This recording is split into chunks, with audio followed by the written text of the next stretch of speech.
Hello friends, it's Debbie Seyer here. I wanted to show you some of the things that I've been doing with my color burst.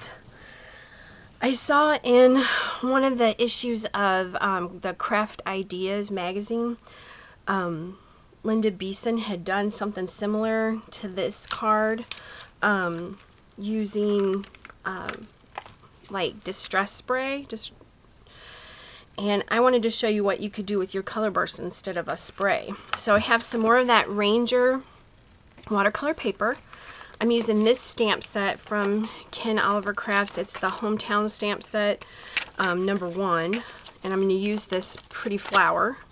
I have it right here. And I have a white ink right here. And I'm going to just stamp all over this watercolor paper with the white ink, and it can be hard to see, so you'll be able to see it in just a few minutes when I'm done here. Do a little stamping off the sides too, that always makes it look nice. Okay, alright, so I'll move that white out of the way. And now I've got some white Stampendous embossing powder, and I'm just gonna pour it all over. I think it's supposed to be white, but it's really like a cream color from against this watercolor paper.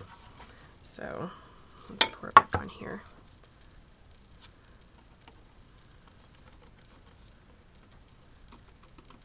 Let's do that again.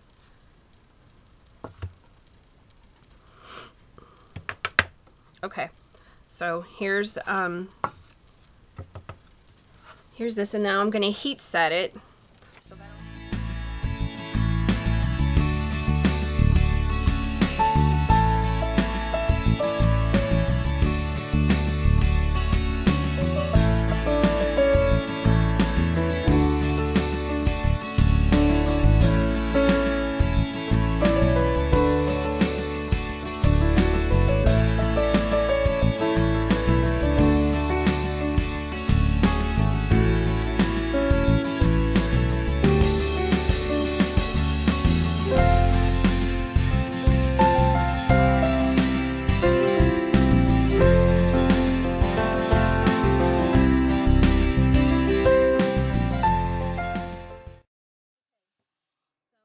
This heat set and just wait a few minutes for it to cool off to everything.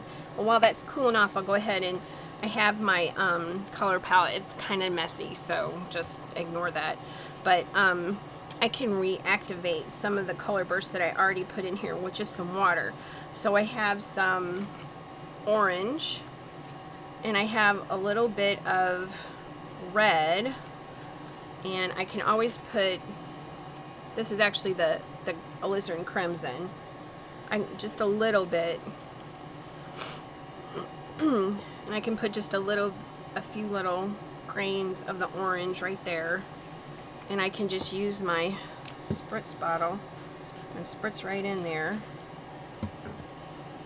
Okay, so this is all ready, so I can go ahead and I can spritz this just a bit. You can see I already got some color burst on it already, but I can do like a color wash, and then the embossing kind of resist that, so I'm doing like an embossed resist. But what I want is like an ombre kind of look for this card. So, but you could keep going and it would get lighter and lighter and lighter, and that could be your ombre look too, if you want to. So that's one look. But then I'm going to go ahead and go in with my orange and finish out my card here. I just think that is just so pretty. I love how easy it is to use color burst to get some really cool looks here. So, and you can bring your orange up into the pink a little bit more so that you get a little bit different look there. Okay, so then you can just let it dry. And see, this is the one that I've already done before. So see how it kind of comes in. So that's just another technique that you can use your color burst with. I'll come back and show you the card that I make in just a few minutes. Thanks. Okay, I'm back, and here's the card that I made.